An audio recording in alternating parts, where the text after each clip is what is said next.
Hoy veremos cómo funciona el Sennheiser XS Wireless 1. Si estás pensando en comprar un sistema inalámbrico económico pero confiable, hoy te voy a explicar todo lo que necesitas saber sobre el XSW1, cómo funciona, qué modelos existen, el rango de frecuencias en el que opera, cómo sincronizarlo, qué debes tener en cuenta antes de comprarlo. El XSW1 es el sistema inalámbrico más básico de Sennheiser. Está diseñado con antenas internas en el receptor, por lo tanto siempre requiere una línea de vista entre el receptor y el transmisor. No es un sistema profesional de gira, ni está pensado para escenarios grandes, pero dentro de su gama es uno de los más confiables. Dentro del XSW1 encontramos varios modelos según su necesidad. Por ejemplo, tenemos el XSW1 825. Es un micrófono con cápsula 825. Es más útil para presentadores y conferencias. El 835, micrófono con cápsula 835, más útil para vocalistas. El Mi 2, transmisor body pack más un micrófono lavalier para conferencias. El Mi 3, transmisor body pack más un micrófono de diadema para presentadores y fitness. El CL1 para instrumentos como guitarra o bajo. El 908, que es un body pack con su micrófono 908 para instrumentos como para bronces. Todos los modelos trabajan con el mismo receptor y funcionan igual. Y por último tenemos el receptor de dos canales, el XS1 Dual, que es prácticamente dos receptores individuales en una sola unidad. Cada uno de los dos canales del receptor tiene conectores y opciones de configuraciones independientes.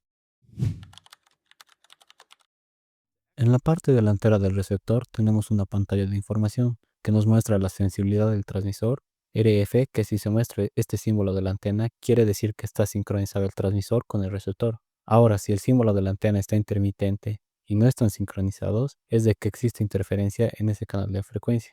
Tenemos un LED de alerta de sincronización que parpadea en rojo y verde mientras apretamos el botón de sync del transmisor. Un LED que nos indica el estado de la batería del transmisor. Tenemos los bancos de canales del 1 al 8 y el canal de frecuencia del 0 al 9. Botones de control para seleccionar canales y también para ajustar el nivel de la señal de audio. Recomiendo que lo dejes en el nivel 8. Botón Sync para sincronizar el transmisor y el receptor. Y el botón de encendido y apagado. En la parte trasera del receptor tenemos dos salidas, una con conector XLR balanceada y una salida con conector TRS de 1/4 de pulgada, desbalanceada. Tenemos un interruptor de línea y micrófono que sirve para seleccionar el tipo de señal. Por ejemplo, poner en línea cuando el transmisor viene de un instrumento y micrófono cuando se utiliza el transmisor de mano o micrófono en el transmisor body pack. Squelch, que es una compuerta de ruido. Cuando el squelch no está bien ajustado, ese es el ruido que vamos a encontrar. Puede ajustarlo moviendo la perilla. Y la conexión de alimentación. En el transmisor de mano tenemos un botón de encendido y apagado con LED.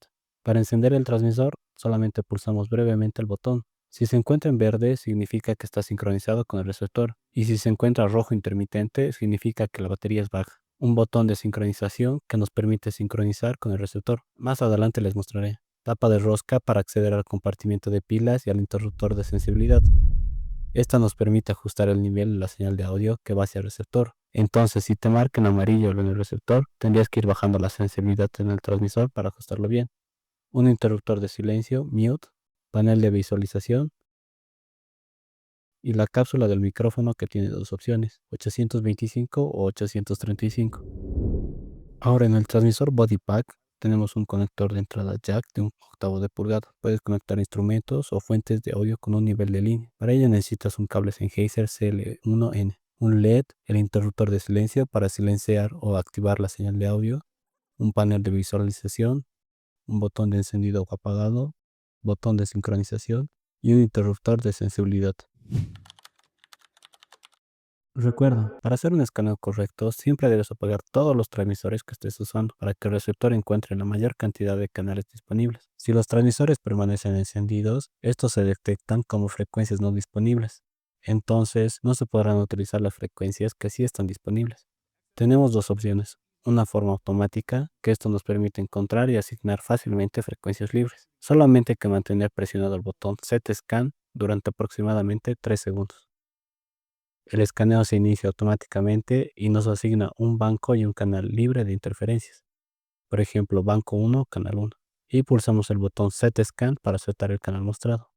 Ahora en la forma manual, pulsamos el botón Z-Scan una vez y va a empezar a parpadear el LED. Ahora sí podemos cambiar el número de banco del 1 al 8 con estos dos botones.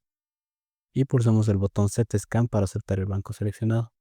Lo mismo sucede con el canal. Pulsamos los botones canales para seleccionar un canal del 0 al 9 y pulsamos el botón Z-Scan para aceptar el canal seleccionado.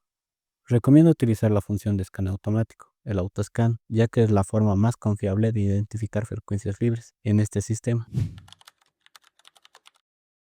Para sincronizar el transmisor con el receptor, debes mantener pulsado el botón Sync del transmisor. Ahora en la pantalla del receptor saldrá la alerta de sincronización. Mientras el LED está parpadeando, apretamos el botón Sync en el receptor y esto va a cambiar automáticamente el banco y el canal del transmisor. Y listo, el transmisor y el receptor están sincronizados. Lo mismo ocurre en el transmisor Body Pack. En la parte interna aparece el botón Sync para poder sincronizar el sistema.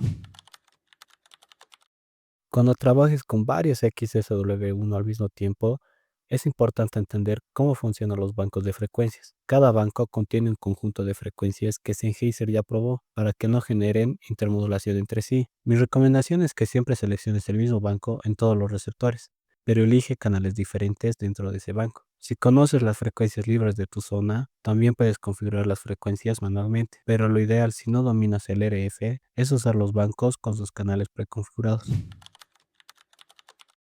El sistema opera en el rango UHF con un ancho de banda de aproximadamente 24 MHz. Es muy seguro para usar uno, dos o máximo hasta cuatro en simultáneo. No es ideal para eventos con muchos inalámbricos. El transmisor funciona con dos pilas AA y tiene una duración aproximadamente de 10 horas. Esto según la calidad de pila. Lo normal es entre 6 a 8 horas.